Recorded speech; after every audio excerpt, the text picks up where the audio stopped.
Bonjour à toutes et à tous. Aujourd'hui, nouvelle critique ciné, on continue sur les blockbusters américains, et aujourd'hui nous allons parler de boxe. Pas un sujet que je connais bien, bien évidemment, si je vous dis boxe et cinéma, vous me répondez Rocky Balboa, sauf que presque. Nous allons parler du dernier film Creed, Creed 3.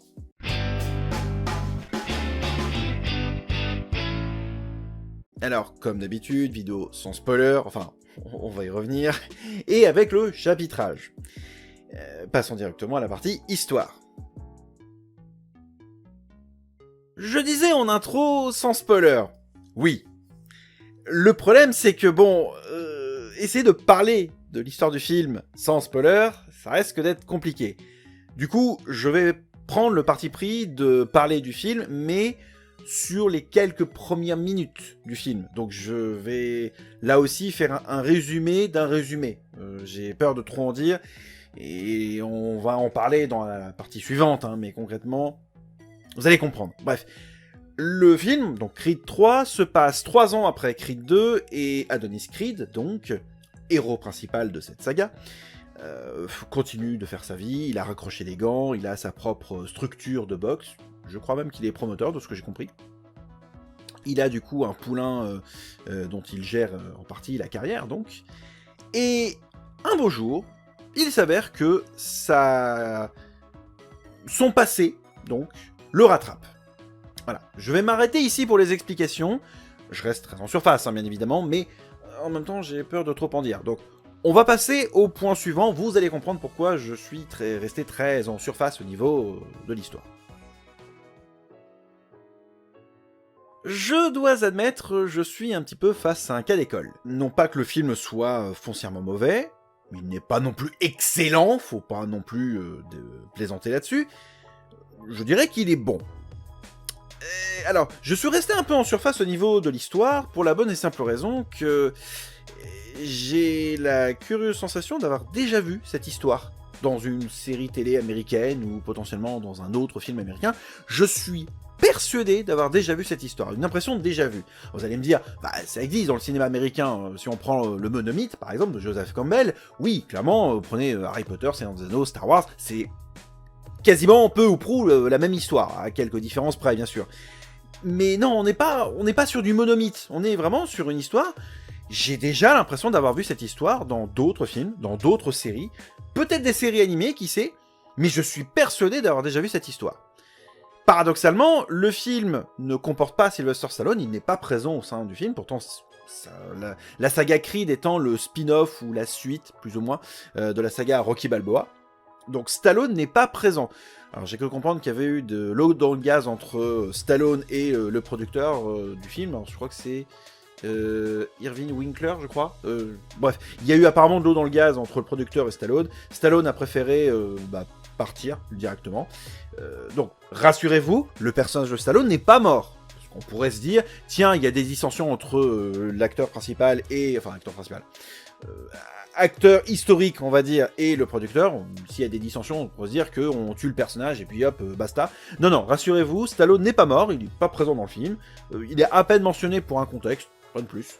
Et alors, ce qui concerne d'ailleurs ce film, paradoxalement, il n'y a pas Stallone. Le film pourrait s'émanciper justement de la saga Rocky Balboa pour commencer à apporter quelque chose en plus. Sauf que, paradoxalement, le film pioche sur plein de films. Il pioche sur Rocky 1, Rocky 3, Rocky 5, Rocky 6, et plus le scénario dont je vous ai raconté très brièvement dans cette partie, où concrètement ça sent un peu le déjà vu. Et le tout cumulé, le tout englobé, ça donne une histoire pas foncièrement mauvaise, mais j'ai l'impression d'avoir déjà vu cette histoire en fait. Donc ça ne m'a pas gâché le plaisir de visionnage, bien sûr. Mais c'est ce que je disais tout à l'heure, c'est pas un mauvais film, mais il est pas excellent non plus. Donc je sais pas sous quel pied danser en fait, c'est ça le problème. Niveau musical, oui, j'ai l'impression d'avoir déjà entendu ce genre de musique dans la saga Rocky, donc, voire même dans les anciens opus des films Creed, donc là encore, c'est une forme de continuité. Niveau des jeux d'acteurs, j'ai rien à reprocher, les interprètes incarnent bien leur personnage, donc j'ai pas forcément de critique à faire là-dessus. En fait, j'ai J'ai pas grand chose à dire sur le film. En soi, il est intéressant, il est divertissant. Il arrive à avoir de belles mises en scène, surtout au niveau du combat de fin. Oui, bah, c'est un film de boxe, hein, donc forcément qu'à la fin, il y a un long combat de boxe, évidemment. Mais la mise en scène de ce combat est très différente de ce à quoi je pouvais m'attendre. Parce que autant les films Rocky, par exemple, avaient pris le parti pris, justement, de pouvoir montrer un combat de boxe, en tout cas, un combat un peu plus réaliste. Là, on sent que c'est très modifié, c'est très changé d'une certaine manière par rapport à l'histoire principale. Je fais exprès de ne pas trop en parler de cette histoire principale.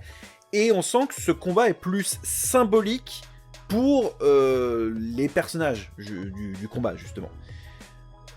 Si je prends du coup le film en lui-même, certes, il y a une forme de progression. Il y a comment dire, il y a un autre scénario en parallèle du scénario principal, qui est lié au scénario principal, du coup. Et au final, oui, le film essaye de raconter une histoire. J'ai vraiment l'impression de l'avoir déjà vu. Je sais, j'arrête pas de me répéter là-dessus, mais c'est le cas. Mais je sais pas, en fait, je me retrouve face à un cas d'école. En fait, j'ai pas détesté le film, hein, mais je l'ai pas non plus méga adoré. J'ai passé un moment correct, mais je m'attendais pas forcément à passer juste un moment correct. J'avais adoré, hein, justement, Creed 1 et 2. Alors, j'avais vu d'ailleurs Creed 2 au cinéma, justement. Là, j'ai vu Creed 3 au cinéma, en séance Ice. Alors, c'est le film le plus pourri pour de la séance Ice. Réellement, ça n'apporte rien. Le film est censé être en Dolby Atmos. J'avais l'impression d'être devant un film en stéréo. Bon, bah, tant pis. Hein. Tout le monde n'est pas Top Gun Maverick, hein, visiblement. En même temps, bon, je pense que j'aurais dû le voir en séance normale. Je l'ai vu en séance Ice. Bon, bah, tant pis. Non, j'ai pas grand-chose... Enfin, est-ce que je recommande le film ? En soi, oui, mais pas dans des conditions de salle de ciné, où à ce moment-là, attendez d'avoir une place de ciné à moitié prix pour aller le voir, ou attendez qu'il sorte en DVD Blu-ray, ou sur une plateforme de VOD. Mais si vous devez payer plein tarif, donc c'est-à-dire 9,80€ ou plus pour aller voir le film en salle, passez votre chemin. Je suis sûr qu'il y a peut-être d'autres films en ce moment qui peuvent peut-être vous intéresser. Globalement, j'aurais du mal à recommander ce film-là plutôt qu'un autre. Donc, il est pas mauvais, hein. Il y a de bonnes idées, c'est bien raconté, la narration est bonne. On sent même que s'il y a le côté déjà vu de l'histoire, le film a ses propres enjeux, il essaie de raconter quelque chose d'intéressant. Mais je peux pas m'empêcher de voir que ce film pioche dans toute la saga Rocky pour faire son propre scénario, en plus d'un autre scénario à côté.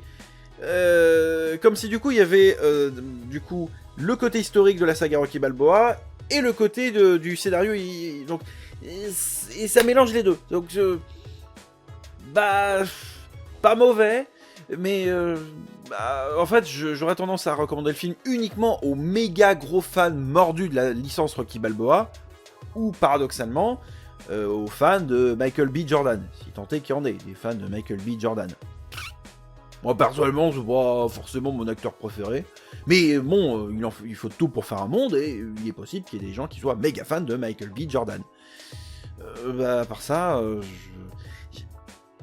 oui, il y a de bonnes idées dans le film.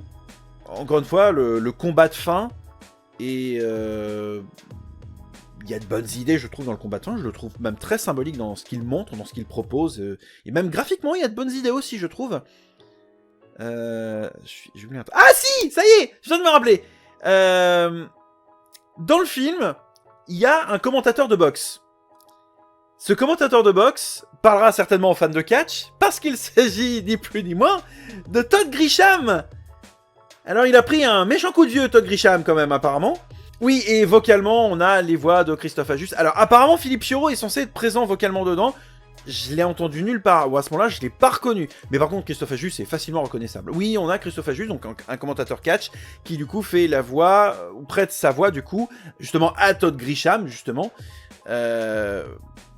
Box, catch, je vois pas trop l'intérêt, mais bon, pourquoi pas. J'ai connu Philippe Chioro dans des caméos vocaux plus pertinents, notamment dans Cars, notamment. Mais là, j'avoue, j'ai pas très bien compris. Bon, bah... pourquoi pas, hein, il faut tout pour faire un monde. Voilà, donc j'ai pas grand chose à dire de plus. Ouais, critique un peu courte cette semaine. Je voulais quand même en parler parce que le film est sympathique. Et ça reste toujours un meilleur film qu'Astérix, hein, on va pas se mentir. On va me dire, oui, mais c'est pas comparable, m'en fous, je paye ma place pour aller voir un film, que ce soit un film français ou un film américain, je pars du principe que c'est un film. Je m'en fous qu'il soit français ou américain. À partir du moment où, clairement, je vois un film en salle, je paye ma place pour aller voir un film en salle, français ou américain, je m'en fous, concrètement. Et clairement, je suis désolé, mais Creed, j'ai passé un bien meilleur moment en regardant Creed 3 qu'en voyant Astérix. Donc, clairement, j'ai pas grand chose de plus à dire. Donc, film sympa.